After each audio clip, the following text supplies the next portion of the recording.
Uma boa noite a todos, que Deus em sua infinita bondade nos ilumine, nos fortaleça, nos ampare, que luz se faça sobre a nossa família, o nosso lar, que luz se faça sobre todos os lares da terra, sobre todos os encarnados e desencarnados, necessitados do corpo e da alma. Nós hoje trouxemos do livro Nas Fronteiras da Loucura, que é um livro psicografado pelo Divaldo Pereira Franco, pelo espírito Manuel Filomeno de Miranda, Mensagens de Manuel Filomeno de Miranda. E no capítulo 21 há um relato bastante interessante de uma jovem, e esse relato é muito rico porque ele nos mostra ali a respeito das provas, que elas podem ser atenuadas, que não é ali o olho por olho, dente por dente. Fala sobre a importância da prece, sobre o trabalho das equipes espirituais de socorro, sobre os acontecimentos do presente, quantas vezes estão ligados ali ao nosso passado, enfim, uma série de aprendizados. E aqui é o relato de uma jovem em que o Manuel Filomeno de Miranda e um instrutor ali, o benfeitor Arthur, eles recebem uma solicitação aqui da Terra. Eles estavam ali no plano espiritual, num trabalho ali incessante, e ele nos diz: quando o benfeitor silenciou, encerrando o assunto, aproximou-se um cooperador do departamento de comunicação, informando que o setor de registro de orações captara um pedido de emergência partindo de uma jovem que estava encurralada em lugar ermo, abandonado, próximo por um grupo de atormentados sexuais ameaçando. Então vejam que esse instrutor e o Manuel Filomeno de Miranda, do outro lado, na espiritualidade, no trabalho que eles estavam, eles recebem um pedido de oração, um pedido de socorro, captado pelo setor de registro de orações no departamento de comunicação. Então, assim como aqui na Terra nós temos os ministérios, os departamentos, igualmente na espiritualidade há departamentos ali específicos, muito bem organizados, e um dos setores é o de registro de orações. É um setor encarregado ali de registrar as orações, avaliar ali quais serão atendidas mais prontamente, sempre levando em conta duas coisas essenciais: a necessidade daquele que pede e o merecimento também. Então, eles recebem o pedido dessa jovem e eles percebem que ela está ali sendo atacada por alguns jovens. Esses jovens estavam voltando ali do carnaval, estavam embriagados e acabam encurralando essa jovem. E o que esses espíritos fazem? Eles concentram o orientador, o pensamento no Cristo, dirigiu a onda mental com alta carga vibratória sobre os agressores que tentavam imobilizar a moça, a fim de facilitar a tarefa de outros orientadores, e descarregou-lhes enérgica vontade bem controlada. Enfim, em resumo, o que eles fazem? Eles emitem ali uma energia vigorosa sobre ali o jovem que estava ali tentando imobilizá-la, e esse jovem, ele então sente meio que amolentado, ou seja, ele sente ali as suas forças se esvaírem, temporariamente sumirem, para que ele não tenha ali a força necessária para que possa imobilizar ali a jovem. E aqui diz que a jovem debatia sem poder libertar-se nem gritar, quase totalmente dominada, não obstante, apesar do pensamento que suplicava firme apoio e ajuda do alto, em cujo amparo se colocara a nobre entidade que a assessorava, dando-lhe forças. Então havia ali um espírito protetor ajudando-a, para que ela superasse aquela situação. Então, num primeiro momento, como foi dito, depois dessa imantação mental, dessa carga vibratória sobre o agressor, ele afrouxa ali temporariamente, mas em seguida ele volta ali novamente à carga, volta ali a tentar imobilizá-lo. E aí o que esses espíritos orientadores eles fazem? Eles vão intuir então um policial que estava numa radiopatrulha para que esse policial passasse por aquele local. É curioso que esse policial relata que ele não passava habitualmente naquele lugar, mas naquele momento ele sente ali uma atração irresistível para ir naquele lugar. Tanto que ele diz: nunca entramos nessa travessa, mas de repente eu escutei uma voz dizendo-me vigorosa: vem aqui. E obedeci prontamente. Então, a partir do momento em que ele ouve ali intuitivamente, mentalmente essa voz, que ele passa por aquela rua meio abandonada, ele impede então que aqueles jovens violentassem aquela moça que estava passando por ali. E os colegas desse policial até brincam com ele, né? Fazem uma chacota, dizendo, né, que o único espírito que ele conhece bem é que vem do suco da cana. Enfim, então ela acaba, os policiais acabam então prendendo ali os jovens, né, impedindo ali que aquela violência sexual acontecesse. E aí no trâmite do atendimento médico da moça, o acompanhante espiritual dela, aquele que estava ali auxiliando do outro lado, né, revela que essa moça ela fora atender com a palavra amiga uma enferma. Ela visitava uma senhora enferma, a quem for atender com a palavra amiga, confortando essa senhora com a sua assistência fraterna. Tratava-se de uma anciã solitária. Ela foi visitar uma anciã solitária, uma senhora ali que vivia sozinha, e essa jovem ajudava ela financeira e espiritualmente. Sabendo a doente, muito embora os perigos a que se exporia por estar desacompanhada, orou e foi em seu auxílio. Então a jovem foi ali no auxílio da idosa. Levou-lhe o concurso de emergência e medicamento oportuno. Atendendo a senhora, demorou-se além do previsto. No entanto, o espiritista convicta buscou inspiração na prece e retornou ao lar quando foi defrontada pelos rapazes algo embriagados. Então ela acaba se demorando um pouco mais em função da necessidade do atendimento da senhora, mas ela volta ali pedindo a Deus que a proteja, né, quando ela se depara então com os jovens que estavam embriagados. Ante aquela narrativa espontânea, não pude sopitar a indagação que me veio à mente. Então Manuel Filomeno lhe pergunta: essa moça não estava em tarefa relevante de caridade e envolvida pela força da oração? Como explicar essa agressão de que ela for objeto, quase redundando, né, quase terminando ali em prejuízos irreversíveis, que além dos danos físicos e morais, poderia abalá-la profundamente, perturbando-lhe o sistema emocional?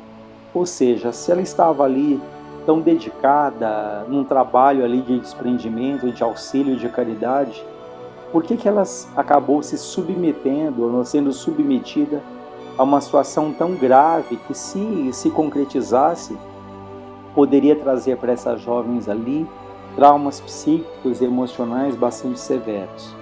E o benfeitor respondeu gentil: a oração imuniza-nos contra o mal, dá-nos força para suportá-lo, mas não muda os nossos necessários processos de evolução. Vejam que interessante, que a oração nos fortalece, né? Mas há situações em que não pode mudar os processos de aprendizado necessários. A gente vai entender mais claramente no decorrer aqui do relato. No caso em tela, né? Ou seja, no caso em questão, a irmãzinha afeiçoada ao bem e afervorada à oração recebeu a resposta ao seu apelo de forma positiva. Liberou-se dos perturbadores da ordem, né, daqueles jovens embriagados, e graças à rápida aflição experimentada, anulou grandes porvindouros sofrimentos que lhe pesavam na economia da evolução, por erros graves cometidos na área da sexualidade e da prepotência que a infelicitaram, gerando muito dissabor naqueles que sofreram os desequilíbrios.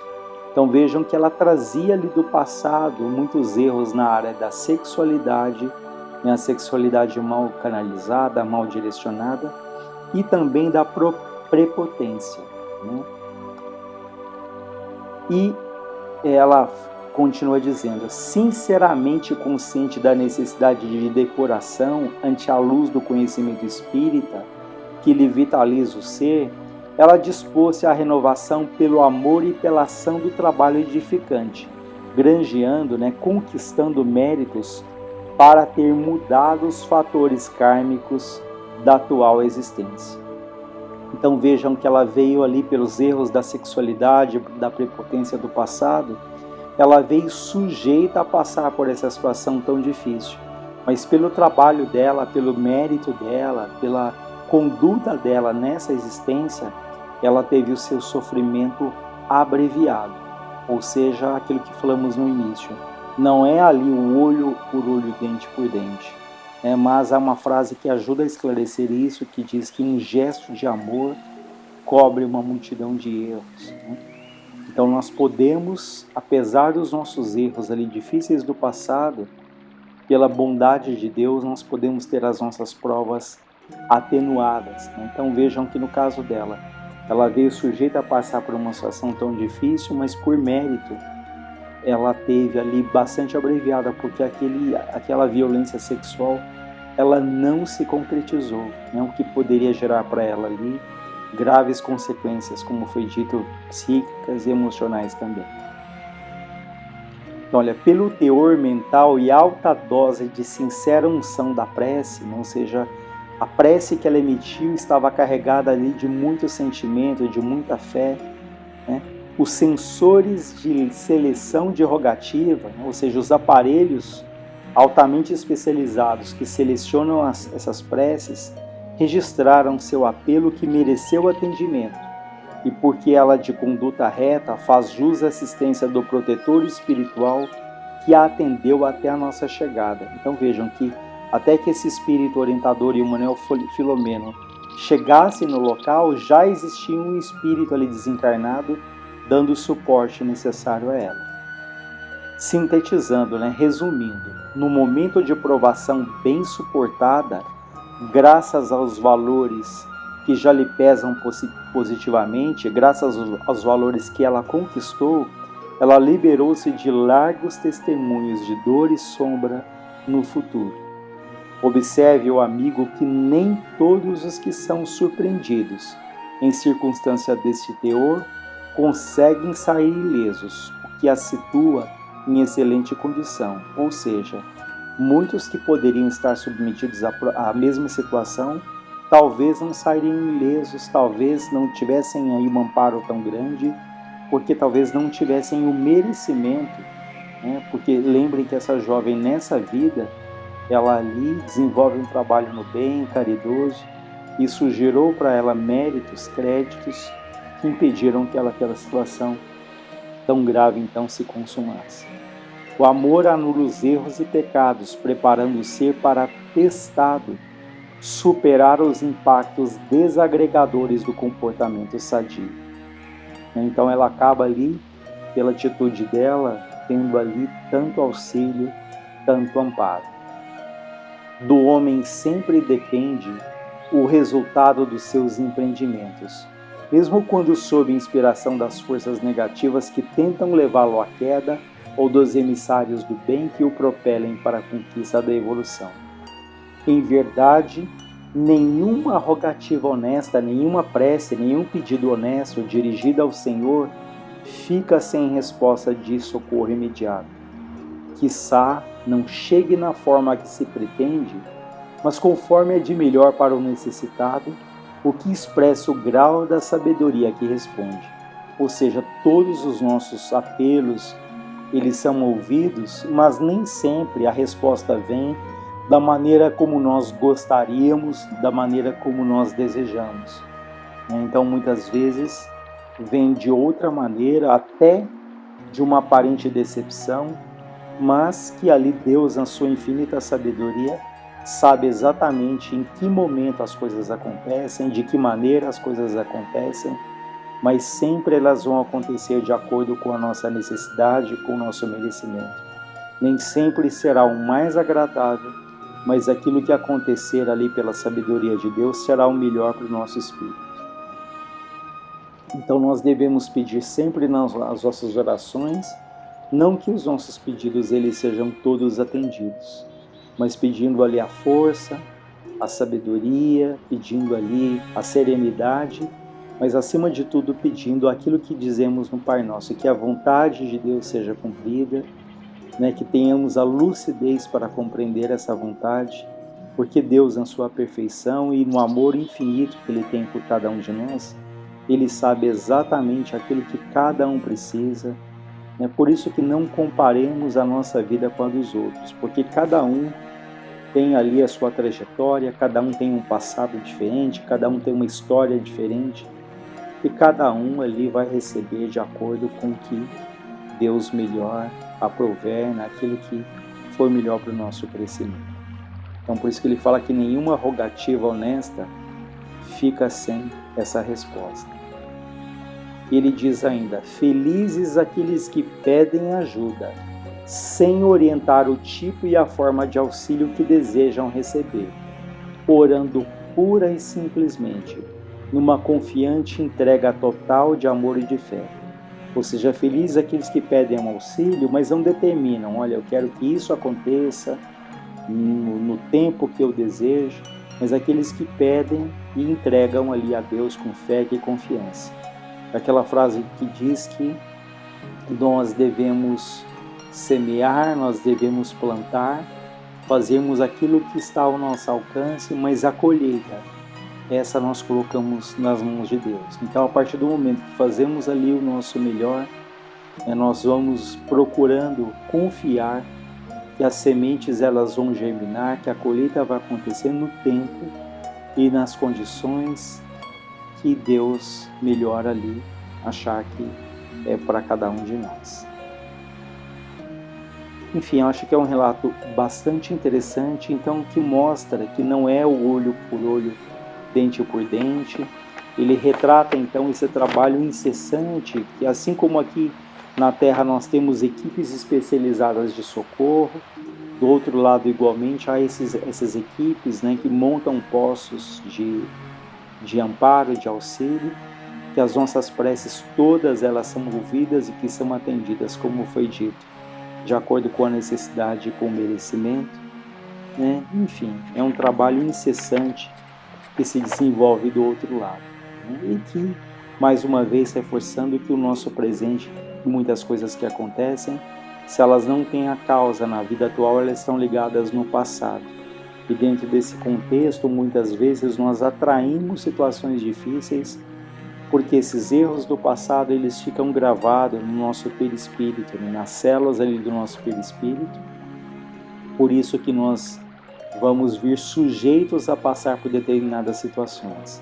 É importante deixar claro que esses jovens, esses que provocaram esse ataque, eles não nasceram para isso, né? O objetivo sempre de cada espírito, quando renasce, é o acerto, né? É o caminho do bem, mas nós estamos sujeitos, né, pelas nossas tendências, a atrairmos situações difíceis como que ela passou, né? Então, em hipótese alguma, a ação dele se justifica, né, mas se ela passou por uma situação tão difícil, é porque também ela tinha ali aprendizados, né? Mas felizmente pela conduta dela, ela teve ali a sua prova minimizada. Então fica aí para a nossa reflexão. E se alguém tiver interesse, está no capítulo 21 do livro Nas Fronteiras da Loucura, que traz ali na íntegra esse relato dessa companhia. Uma ótima noite, um ótimo final de semana para todos nós.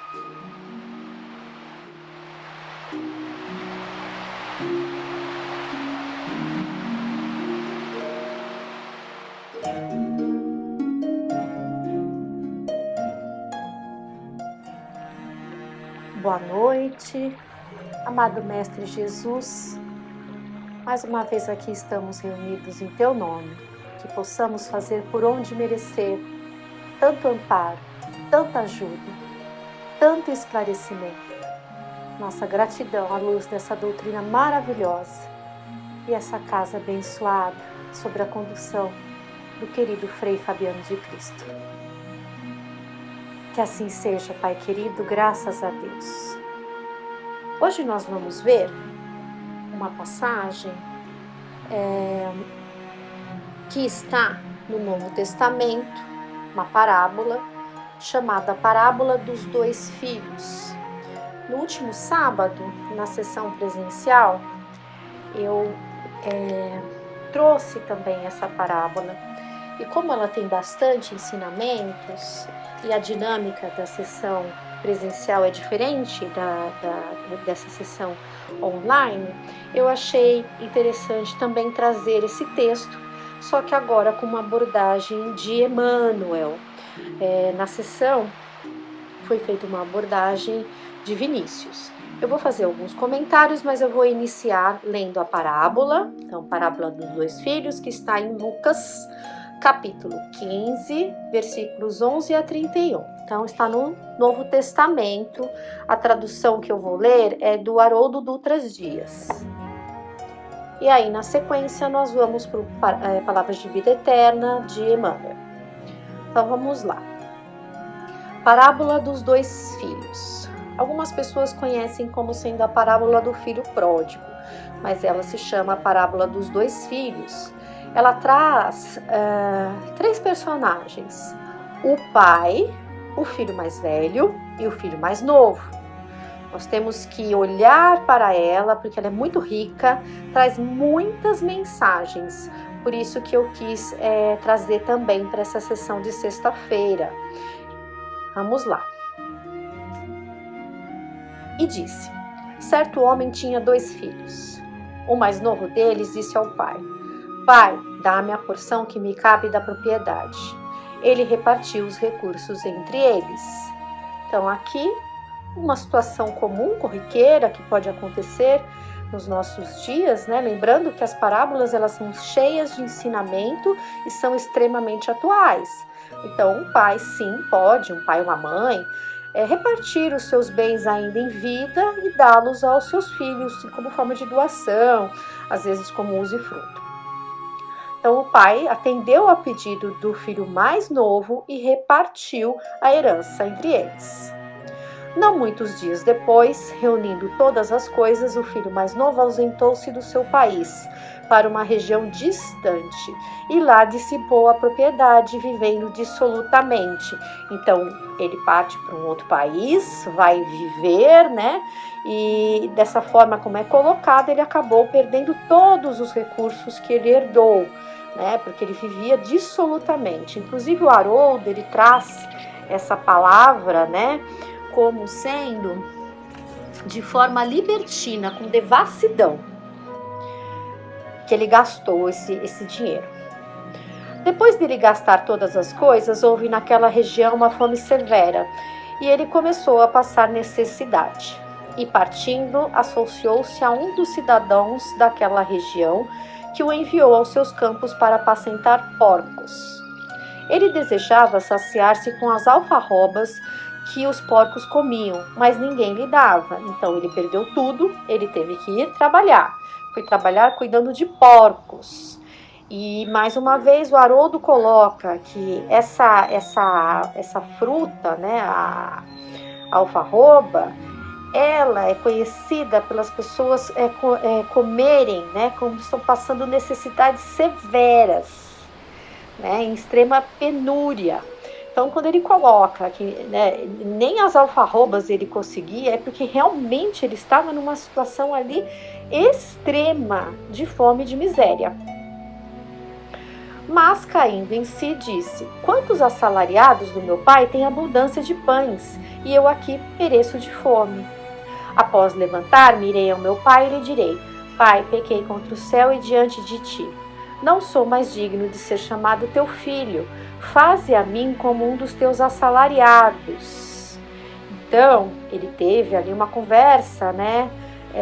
A intenção dele era, no dia seguinte, ele caiu em si, ele teve um despertar de consciência, né? Ele foi ali submetido a uma prova muito dura, e aí ele, abatido, pensou: eu vou voltar para a casa do meu pai, eu vou pedir perdão para ele e vou me colocar na condição do assalariado, né? Vou me submeter a qualquer situação que ele quiser me conduzir. Então, se nós colocarmos isso como filhos de Deus, se tivermos uma conversa com Deus sobre o nosso arrependimento, sobre o nosso despertar, né, nós vamos pedir exatamente dessa forma, né? Nós vamos colocar numa condição de humildade, trazendo a luz da doutrina espírita. Sabemos que no plano espiritual nós temos uma visão melhor da nossa vida, né? Do que fizemos, do que deixamos de fazer. E é nesse momento de consciência que nós pedimos uma segunda chance, a volta à Terra em outras condições. Já temos aí na literatura tantos exemplos, né, de espíritos que pedem coisas assim bem extremas, e Deus, na sua infinita misericórdia, Ele faz ali que a gente pague só uma parcelinha dos nossos débitos, né? Ele não concede todas essas coisas que a gente heroicamente quer assumir. Ele sabe das nossas condições, né? Então, em cada encarnação, nós recebemos ali o que é necessário para evoluirmos, para repararmos. Então, vamos continuar aqui a leitura de Lucas. Levantando-se, dirigiu-se ao seu próprio pai. Estando ele ainda longe, seu pai o viu, compadeceu-se, correu, lançou-se sobre o pescoço dele e o beijou repetidamente. Então o pai o perdoou, né? Foi acolhedor, recebeu ele de braços abertos. Disse-lhe o filho: Pai, pequei contra o céu e diante de ti, não sou mais digno de ser chamado teu filho. Disse o pai para os seus servos: Trazei para fora a principal estola e veste-o, dai um anel para a sua mão e sandálias para os pés. Trazei o novilho cevado, sacrificai-o e nos deleitemos, comendo, porque este meu filho estava morto e reviveu, estava perdido e foi encontrado. Olha a alegria, o júbilo do pai dele, pelo despertar do filho, pelo arrependimento do filho, pelo filho perceber, né, que a verdadeira vida não era aquela vida que ele buscou no outro país, de festas, de libertinagem, mas sim a vida ali com Deus, com Jesus, uma vida mais reta junto aos seus, se alegrando com o trabalho da família, estando próximo da família, junto daqueles que a encarnação foi desenhada, porque era a necessidade de estar junto deles. E começaram a deleitar-se. O seu filho mais velho, porém, estava no campo. Assim que chegou e se aproximou da casa, ouviu música e danças. Convocando um dos servos, informava-se sobre o que seria isso. Ele lhe disse: O teu irmão chegou e teu pai sacrificou o novilho cevado, porque o recuperou saudável. Ele ficou irado e não queria entrar. O seu pai, porém, saindo, o exortava. Em resposta ao seu pai, disse: Eis que te sirvo há tantos anos, jamais negligenciei um mandamento teu, e nunca me deste um cabrito para deleitar-me com meus amigos. Então o filho mais velho se revolta com a atitude do pai em relação ao filho mais novo que retorna, ao filho pródigo, né? Ele começa ali a exigir os direitos dele, a questionar as atitudes do pai. E nós questionamos as atitudes de Deus? Será que nós nos atrevemos a tanto? Acredito que não. Mas a gente fica ali, né, de olho no outro, nas atitudes do outro. Por que ele tem isso e eu não tenho? O nosso comportamento é muito parecido com o comportamento do filho mais velho, até dentro da família. Nós nos comparamos com os nossos irmãos, nós nos comparamos com os nossos entes. E se acontece, né, de nós estarmos ali junto aos nossos pais, mais próximos, e os nossos irmãos não, nós sempre trazemos isso à tona, né? Olha, eu que estou aqui do teu lado. A gente requer os nossos direitos, né? Quando chegou este teu filho, que devorou os teus recursos com prostitutas, sacrificaste para ele o novilho cevado. Ele, porém, me disse: Filho, tu estás sempre comigo, e todas as coisas minhas são tuas. Era necessário, porém, nos deleitarmos e alegrarmos, porque este teu irmão estava morto e reviveu, estava perdido e foi encontrado. Então o pai ficou extremamente feliz pelo despertar do filho. E aqui ele coloca, né, de nos alegrarmos, que seria também esperado do filho mais velho, como família, dele se alegrar pela volta do irmão que havia partido, que estava perdido. E, no entanto, o comportamento dele é o do controle e principalmente do egoísmo, né? Ele não se alegrou pela vitória do seu irmão. E isso é algo que nós podemos cair, né? Não só em relação ao nosso irmão de sangue, irmã de sangue, mas também aos nossos familiares e aos nossos conhecidos, esse comportamento egoísta.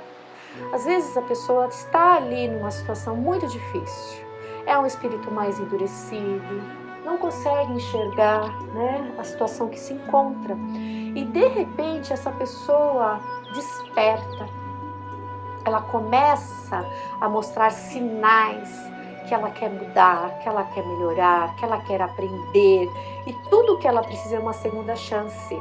E nós, muitas vezes, as desencorajamos, né? Ai, não, isso aí não sabe o que ele está falando, não é bem por aí, isso é fogo de palha, né? Ou a gente critica, ó, tá vendo? Eu sempre falei que você era assim. Quando o que a gente tem que fazer? Receber essa pessoa, nos colocarmos ao lado dela e falarmos o que nós podemos fazer para te ajudar. Nós precisamos ter mais consciência disso tudo, porque é o papel do verdadeiro cristão. É a caridade, é o amor, e não a crítica, não o julgamento. E o que Vinícius trouxe no livro Nas Pegadas do Mestre, que eu comentei pessoalmente, é que ambos estavam, né, falando dos filhos, ambos estavam culpados, ambos tinham as suas dificuldades. O mais novo, né, por ter ali aquela vida que, né, ele se expôs mais, mas ele se arrependeu. Ele pecou, mas ele se arrependeu, né? Agora, a questão do mais velho, o egoísta, é a questão, né, de você dizer que você não está fazendo mal. Então ele ficou ao lado do pai dele, ele não gastou dinheiro, ele estava ali, mas ele também não estava fazendo bem. E isso é claro porque, veja, quando o irmão volta, a atitude dele é totalmente contrária de amor, né? Ele não perdoa o irmão. E ele também vem a reclamar o amor do pai, né? Ele vem condicionar isso tudo. Então, ele não estava fazendo mal, mas ele também não estava fazendo bem, né? E Vinícius coloca aqui, o mal do egoísta é muito mais profundo. Se você compara aquele que está pecando porque está ali esbanjando, está ali vivendo sem limites, sem nenhum controle, ainda assim é menos pior do que o egoísta, né?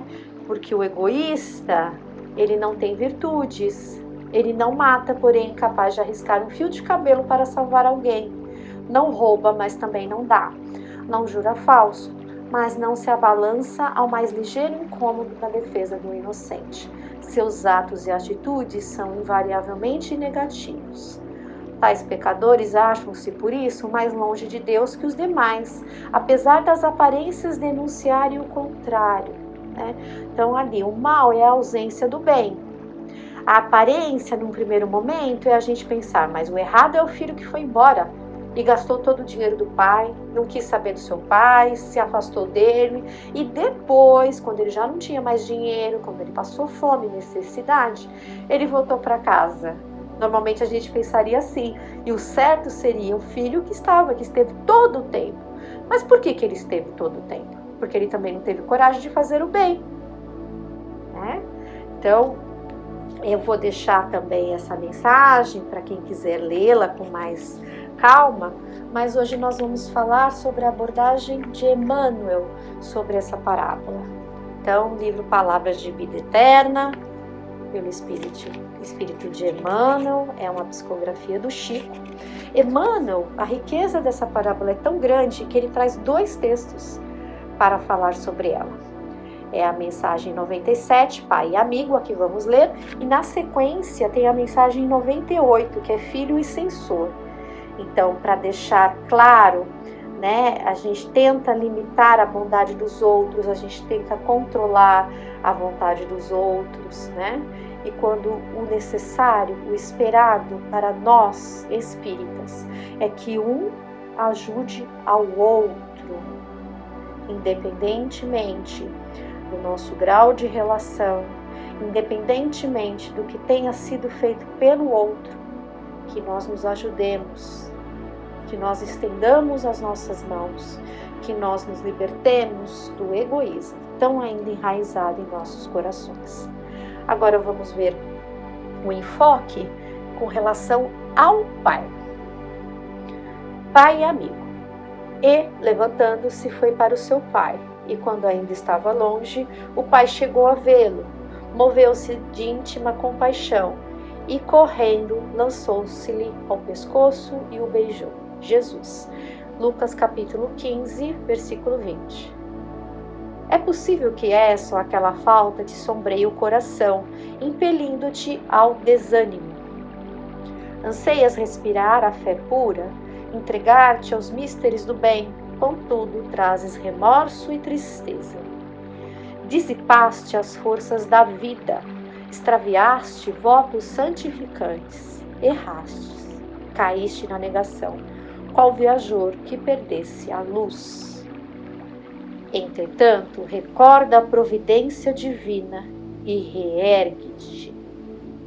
Nós somos espíritos eternos, nós temos as nossas jornadas, ora encarnados, ora desencarnados, acertos e erros, construímos uma história. E precisamos, sempre há um momento do despertar, ocorrem momentos que nós despertamos, é a oportunidade do recomeço, de escrever uma nova história. Então nós não podemos nos abater pelo desânimo e não podemos, como espíritas, nos justificar mais, dizer que nós não sabíamos, que não dá tempo, que deixa para depois, né? Não podemos nos desanimar porque sabemos que Deus está no leme conduzindo tudo. E não podemos ter essa atitude de não fazer nada, de permanecer estacionados, aguardando que um milagre resolva, ou aguardando, esperando como espectadores, só olhando os outros errarem e a gente ficar julgando e criticar. Nós temos que agir. Nós somos espíritos eternos criados para bem, para evoluirmos. Isso é muito importante, né? Nós temos que ter consciência disso. Há a oportunidade do recomeço, então nós temos que estar ali com os olhos atentos para recomeçar, para começar uma nova jornada, escrever um novo capítulo de nossas histórias de forma mais constante, mais firmes. Quando ele coloca, né, recorda a providência divina e reergue-te, sempre há um momento, um novo dia, um novo amanhecer, e há o momento de procurarmos o Pai. Ele nos recebe de braços abertos, como esse pai da parábola recebeu esse filho. Ele nos acolhe, ele nos ama, ele quer o nosso bem. O amor de Deus nunca falta, jamais, é abundante. Da mesma forma que o pai, né, fala que o filho reviveu, percebeu que o filho despertou, o amor estava ali, pronto, de braços abertos para recebê-lo de volta, para ajudá-lo, caminhar lado a lado com ele, para que ele começasse uma nova história. Para toda ferida haverá um remédio adequado, e é verdade, prova disso é a reencarnação, né? Que é um remédio customizado. Estamos na hora certa, no lugar certo, com as pessoas certas, passando pelas provas certas para a nossa evolução, para a nossa cura. Para todo desequilíbrio aparecerá reajuste. Fixa-te no ensinamento do Cristo, enunciando o retorno do Filho pródigo. né? É muito significativa essa passagem. No momento crucial da nova jornada dele. O reencontro não se deu em casa, com remoques e humilhações, para o moço em desvalimento, né? Pelo contrário, foi um abraço fraternal, o acolhimento, o júbilo, a alegria pelo seu despertar, né? Quando ele fala, ele estava morto e agora vive. Imagine, porque quando nós estamos no erro, nós estamos mortos, não há luz, não há vida em nós.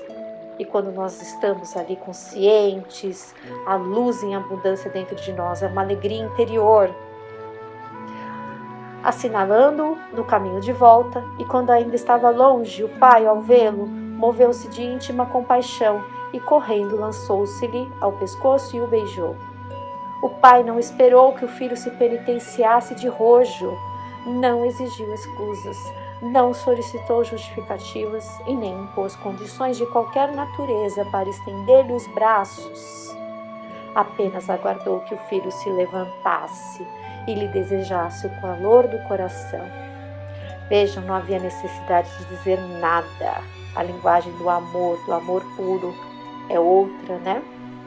Era o gesto, a atitude dele. Quando ele viu o filho lá longe chegando, estava voltando, né? A busca pelo perdão, pelo novo recomeço. Então nós temos que pensar e refletir. Quando alguém nos procura, pronto aí, disposto a pagar um preço, a recomeçar, nós acolhemos ou nós só criticamos, nós só julgamos, nós encorajamos, nós ouvimos ou só despejamos a nossa crítica?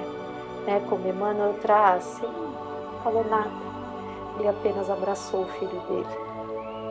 Então o Pai está sempre nos aguardando, que possamos ter essa oportunidade de recomeçar, de iniciarmos agora a tarefa, dura, de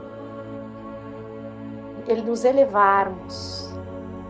É um trabalho árduo, mas nós precisamos combater o mal que ainda existe em nós. Querermos, buscarmos, porque Deus está à nossa disposição, com muita misericórdia, com muito amor, Ele vai nos guiar para trilharmos esses novos caminhos. Uma boa noite, que fiquemos todos com Deus e com Jesus.